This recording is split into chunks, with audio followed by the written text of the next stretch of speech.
Good day, everyone. Welcome back to another exciting and engaging edition of Diary of a Naija Wedding Planner. My name is Mobolaji, and this episode I have an amazing guest right here in the studio with me, ABISOLA. Yeah. Welcome. Thank you for having me, Mobolaji. I'm so grateful. Thank you for coming on the show this day. All right, so yes, we have a lot of things to ask you. Are you ready? I'm ready. I have a lot of packed questions for you. Are you sure you are ready to answer all of them? I'm ready. All right, so what is your favorite story to tell people about yourself? Maybe while you were growing up, or something very exciting about you. Something exciting about me. That's very funny. When you tell people, okay, you must laugh. Yes. Is a must. Okay. I think this is like two questions, but okay, if I say this is exciting, I don't know how another person will feel. So the exciting thing about me is that, do you know the last time I posted on IG? Okay. Oh, I think it was my birthday in 2019. Okay.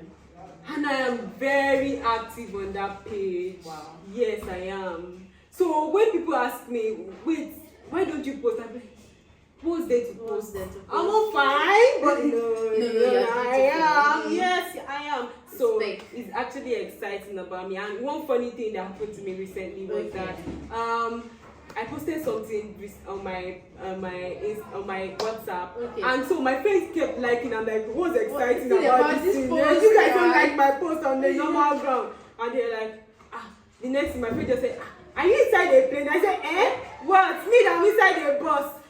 I won't tell you the means of transportation actually, but you see, I'm like, really? So you guys can like my post? Oh, don't worry, I'll start doing you guys like that. That was funny. When I told her that, oh no, guy, I wasn't in a plane. Any flight, I wasn't catching flight or anything. I was inside the bus, baby. Makes sense. So, that was it. That's very funny. Yeah. All right, so ABISOLA, let's get serious a bit. All right. So my very first question is that, how do you transition from being an hostess to being a professional planner? Because I know you to be one. So what is the transition like from being an usher to a professional planner? Okay.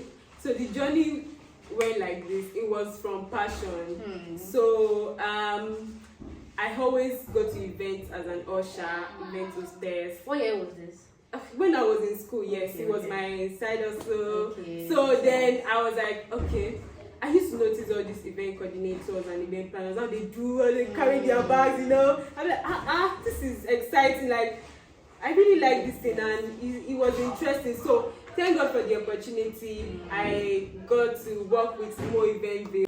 All right, so ABISOLA, what is your advice to ushers or hostess aspiring to be a professional event planner? Okay, my advice to students or whoever is into ushering that want to go into this event space properly and professionally, I would advise that you go and train at Mo Event Ville Academy. That's on IG. You can check them out at mevacademy.ng. mevacademy.ng. Yeah, they train students very well, and I'm a graduate of so try them. You get value for your money. Yes. Alright, so like she said, the very first thing is you must have passion for this job, and the second thing is you must go to a professional training school, which is the MEV Academy on IG. Alright, so ABISOLA, going straight to the second question is, being a professional in the planning space, you must have experienced a lot. I don't want to say a lot in this instance, but you must have experienced a lot of maybe crises, disasters, and whatnot. So the thing is, can you share just few stories or even one stories of one event disaster that you can never forget? And when you wake you up, that ABISOLA, what is this thing that happened in this so events that you be like, oh gosh, never again, that you can never forget? What is it? Okay.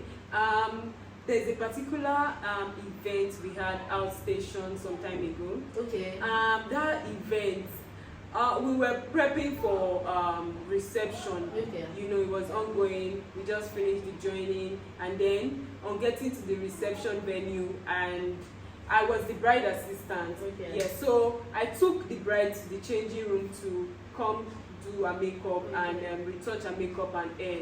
So only for me to discover that I can't find the makeup artist and the hairstylist. Serious. I tell you, oh, I was like, Jesus, what do I do? Like, I started calling these guys. Are you serious? They disappeared. They said, oh, I've left. I'm like, how can you leave after paying you in full? We paid you in full this morning. Why will you do that? And they're like, they couldn't wait any longer. I'm like, but we agreed. We agreed to do touch up, and then why did you leave? So I just looked around. I saw the bride's friend. I'm like, oh wow, your makeup look really nice. I said, please, who did your makeup? And she was like, oh, this is that. I said, oh, okay. Please, can I have the contact person? Then I contacted the person, and thankfully the person is still in town. So I called the person. Even the same makeup artist gave me the hairstylist that I brought on board as well.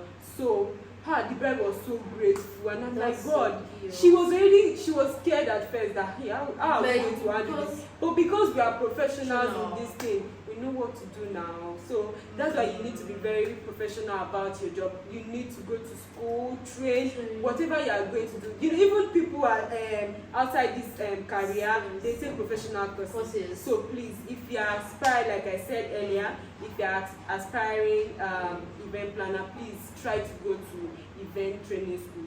Don't just start your events. It's not done that way. It's not done. So you can get from a professional. Alright, so Abisola, thank you for sharing this experience with us. So the very last question on today's episode is, what do you do as a professional?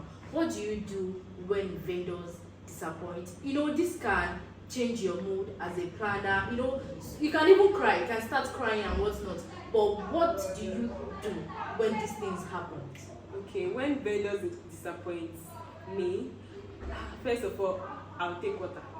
That's I will chill. That's very nice. Relax my brain and say, what can I do? Okay, then I'll think of alternative. What, for instance, you know, I just mentioned of the makeup artist and stylist that disappeared all of a sudden, and you know, just grab another opportunity. You already see something, you can work on whatever is you improvise. That's just improvise. Yes. That's very nice. Alright, so with that, we've come to the end of today's episode of The Diary of a Naija Wedding Planner. Thank you so much for being a part of the conversation today, Miss Abisola. Thank you so much for coming. Thank you so much for joining me on today's episode. We really do appreciate that. Thank you guys for being a part of the conversation today. Thank you so much for joining me. Alright, so if you have any questions to ask on this episode, just go right there to our comment section to drop your comments, and of course we get to take it in our next episode. Alright, so guys, do well to follow us on IG and TikTok at More Event View, and of course Diary of a Naija Wedding Planner, same time, same place. Bye.